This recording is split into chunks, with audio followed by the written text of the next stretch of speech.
The Supreme Court just gave Donald Trump a shot to the jaw.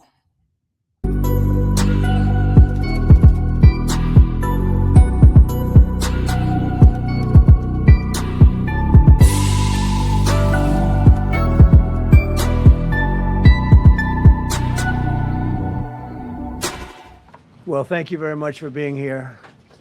The Supreme Court's ruling on tariffs is deeply disappointing, and I'm ashamed of certain members of the court, absolutely ashamed, for not having the courage to do what's right for our country. I'd like to thank and congratulate Justices Thomas, Alito, and Kavanaugh. This is the first red flag. When the president says he's ashamed of the Supreme Court justices for ruling against him, that's not a policy. It's not about policy. It's about who has the most power. The court's job is not to protect your policy. It's to protect the Constitution. And this is what people need to understand. The Constitution says Congress controls taxation. Full stop. Tariffs are a tax on imports. Full stop. So if the court says you're wrong, what you're doing is wrong to impose taxes, Mr. President, that's not a betrayal to you. That's a separation of powers. You can disagree, agree, however you want to do it. You cannot treat the court like it's supposed to serve you. That's not how this works. We're taking in hundreds of billions of dollars. We'll continue to do so.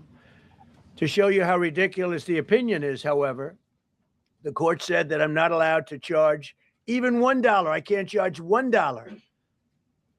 Can't charge $1. I would have used 1 penny, but we don't make the pennies anymore. We save money. Can't charge $1 to any country under IEPA. Not $1.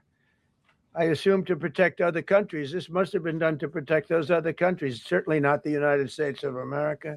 That sounds dramatic, but it's legally misleading to people. He's mixing up two different powers. An embargo and a tariff do not come from the same authority. Just because a president can block trade under emergency powers does not mean he can impose taxes under the same law. This is the simple reason why. Embargo power is about blocking transactions in a crisis. Tax power is about raising revenue. And the Constitution gives tax powers to Congress and Congress only. So no, he cannot just declare an emergency and invent a dollar tax or dollar tariff. That's not weakness. That's constitutional structure. If we allow presidents to create taxes whenever they want by calling something an emergency, the Congress becomes irrelevant. That's what the court stopped him from doing, making Congress irrelevant. Which is even stronger than our original choice. As Justice Kavanaugh, whose stock has gone so up, you have to see, I'm so proud of him, wrote in his dissent, although I firmly disagree with the court's holding today, the decision might not substantially constrain a president's ability to order tariffs going forward. So, think of that. The decision might not substantially constrain. And it doesn't. He's right. And this is where it gets interesting, right? He admits right there that there are other laws he could use. Section 232, Section 301, Section 122. Those are established trade tools. So here's the obvious question. If those tools were available the whole time, why stretch an emergency law? The reason matters because emergency powers are faster. They skip processes. They skip Congress. But skipping process is exactly what the Constitution is designed to prevent.